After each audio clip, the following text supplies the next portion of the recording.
आतंकवाद हो या अशांति फैलाने वाले माओवादी, हमारी सरकार जीरो टॉलरेंस की नीति पर चलती है। ये वो मिट्टी है जो कभी हमारे जवानों के खून से सनी होती थी। ये वही जंगल है जहां कभी नक्सलवाद फलता, फूलता और पलता था। इसी जंगल की आड़ में बारूदी सुरंगों से नक्सली मां भारती का सीना छलनी करते थे। लेकिन अब बदलते वक्त के साथ मिट्टी की तासीर भी बदली है और इन जंगलों की तस्वीर भी।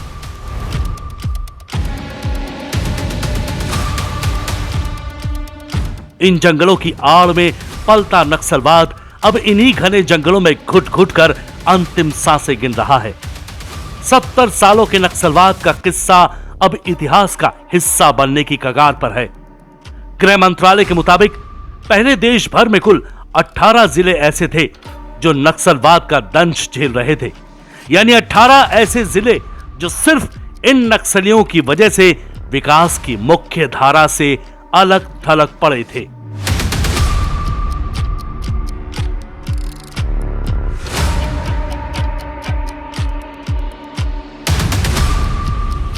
दो तीन वर्षों से लगातार सुरक्षा बल द्वारा स्पेसिफिक इंटेलिजेंस इनपुट आधारित जो ऑपरेशन संचालित की जा रही थी, जिसका परिणाम भी काफी अच्छा रहा।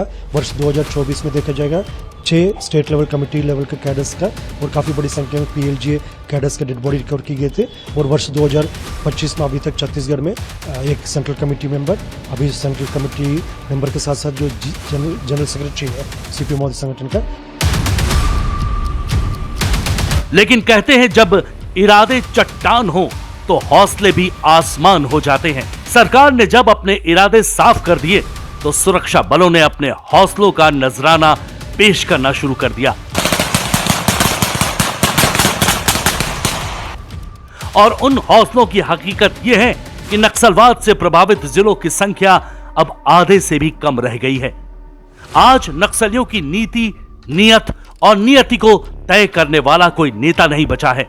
और इस नतीजे तक पहुंचने के लिए केंद्र सरकार और सुरक्षा बलों के इस मिशन में ऑपरेशन ब्लैक फॉरेस्ट मील का पत्थर साबित हुआ है। एक ऑपरेशन ब्लैक फॉरेस्ट भी चल रहा है छत्तीसगढ़ में।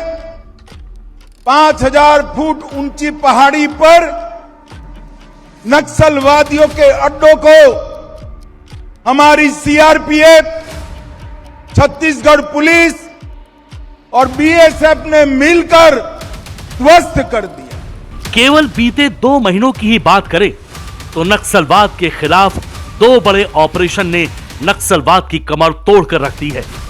2 महीने में 2 ऑपरेशन को अंजाम देकर 2 बड़े मकसद पूरे किए गए हैं। सुरक्षा बलों द्वारा छत्तीसगढ़ और तेलंगाना राज्यों के बीच अबूझमाड़ की पहाड़ियों पर ऑपरेशन चलाकर उनके उस गढ़ को तबाह कर दिया गया जहां तक पहुंचना मुश्किल ही नहीं, नामुमकिन माना जाता था। छत्तीसगढ़ तेलंगाना सीमा पर 21 दिन का ऑपरेशन था कर्रेगुट्टा। कर्रेगुट्टा हिल्स पर मारे गए थे 31 नक्सली। नक्सलियों के सबसे सुरक्षित ठिकाने कर्रेगुट्टा हिल्स में जवानों ने 450 से ज्यादा IED रिकवर किए थे और सैकड़ों की संख्या में UBGL, इंसॉस SLR, एयरगन जैसे हथियार बरामद किए गए थे। वहीं पहली बार नक्सलियों की हथियार फैक्ट्री से 2 मेगा स्नाइपर भी बरामद किए गए थे। इन नक्सलियों पर कुल 1.72 करोड़ रुपए का इनाम घोषित था। नक्सलियों की फैक्ट्री को तबाह करने के बाद सुरक्षा बलों के निशाने पर था नक्सलियों का सबसे बड़ा लीडर। सुरक्षा बलों के जवानों ने अबूझमाड़ के जंगलों में ऑपरेशन कागर चलाकर ऐसा तांडव मचाया कि नक्सलियों के अंदर देशभक्तों की गोलियां भर दी गई। इस ऑपरेशन का अंदाजा आप इसी बात से लगा सकते हैं कि बीते 30 सालों के इतिहास में पहली बार ऐसा हुआ कि किसी जनरल सेक्रेटरी लेवल का कोई नक्सली किसी ऑपरेशन में मारा गया हो। नारायणपुर जिले में अबूझमाड़ के जंगल में 20 मई को नक्सलियों की सुरक्षा बलों से मुठभेड़ हुई थी। अबूझमाड़ इलाके में सुरक्षा बलों को नक्सलियों के खिलाफ चल रहे नक्सल ऑपरेशन में बड़ी सफलता मिली थी। मुठभेड़ में सुरक्षा बलों ने 27 से ज्यादा नक्सलियों को मार गिराया था। जवानों और नक्सलियों के बीच करीब 50 घंटे से ज्यादा समय तक मुठभेड़ चली थी और इस बीच 1.5 करोड़ रुपए का इनामी खूंखार नक्सली बसव राजू भी मुठभेड़ में मारा गया था।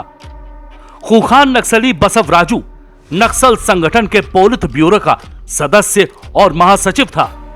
वहीं नक्सली कमांडर रुपेश और कई अन्य बड़े नक्सली नेताओं के भी मारे जाने की खबर आई। ये दो बड़े ऑपरेशन नक्सलवाद के खिलाफ चलाए जा रहे ऑपरेशन ब्लैक फॉरेस्ट का ही हिस्सा हैं और इन दोनों ही ऑपरेशन ने नक्सलवाद को नेस्तो नाबूद करने में बड़ी कामयाबी हासिल की है। लेकिन लड़ाई अभी बाकी है। नक्सलवाद के ताबूत में आखिरी कील ठोकी जानी अभी बाकी है। लेकिन जिस रफ्तार से सरकार और सुरक्षा बलों के तालमेल से नक्सलियों के खिलाफ प्रहार किया जा रहा है, वो दिन अब दूर नहीं कि भारत नक्सलियों से और नक्सलवाद से पूरी तरह से दूर हो जाएगा। जब 21वीं सदी का इतिहास लिखा जाएगा तो उसमें एक स्वर्णिम अध्याय होगा कि कैसे भारत ने दूसरे और तीसरे दशक में नक्सलवाद जैसी भयानक बीमारी को जड़ से उखाड़ दिखाया।